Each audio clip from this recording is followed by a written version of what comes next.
Hey Dave, shame to hear about the news regarding Etika. Mental health should not have a stigma around it, and it should be addressed, discussed, and explored, and gathered all the helpful resources for the people in need. You can't just fix people like a light switch. Regarding mental health, today I've pondered expectation. In January of 2018, I began my Medium blogging writing adventure of leadership images and just daily thoughts. I landed recently on a blog post that I did on January 4th, 2018 regarding my no expectations saying that I really enjoy. Saying how when we don't expect and choose to enjoy and be present instead, we are not disappointed. The blog post mainly discussed the narrative that we all have going in our heads about how everything should go. Leo Babauta from Zen Habits, the book I read regarding this, he calls it the mind movie. There are many names for it. It's the "this is not enough" voice, the expectation voice that demands so much and creates unnecessary resistance, thinking that the reality has to change first before it does. Living on autopilot, I think that this voice can really run some of the decisions we make in life, instead of having awareness of it and sort of shelving the voice away and not paying attention to it. Recently, I went on a fishing trip to explore a local park along the length of the Susquehanna River. I reminded myself before I go of my no expectations saying, which means I wasn't not prepared for things to happen, which did, but I just caught no fish for the entire trek. But I remained open to the possibilities of so much to enjoy. Why is it that we think negativity and condemning and complaining and all of these things get us what we want? Sometimes I think it's because we just don't want to endure the noise. Kind of like a whiny kid that makes a lot of noise and you just have to give it candy to make it quiet. I said this in my own article. The childish mind again and again and again tries to take hold and resurface. We never can completely rid of it because it's in here, but we can learn to notice it, hold its hand, and respond well to it. So I fished along the Susquehanna, and I caught nothing, but I thoroughly enjoyed the time that I had exploring. Afterward, happily, I went home, grabbed my PA license, and fished at my childhood lake for the next couple hours. A place I know that has many fish and a lot of familiarity. And not so surprising to me, within a couple hours, I snagged a little over a dozen fish and had a blast. In 30 minutes, I've already caught like 12 fish. Expectation doesn't really have a plan. It's not prepared. It's unaware, but waiting for something to happen. It kind of doesn't have a mentality of effort. Reality can never satisfy our unreasonable expectations. I think that expectation is a trap. Better to choose gratitude, wander, and wonder,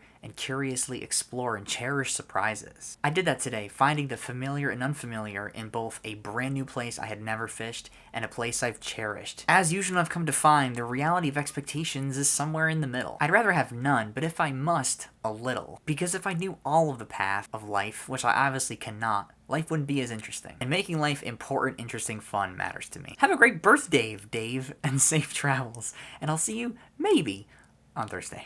Is that frog? You belly, like this, and you just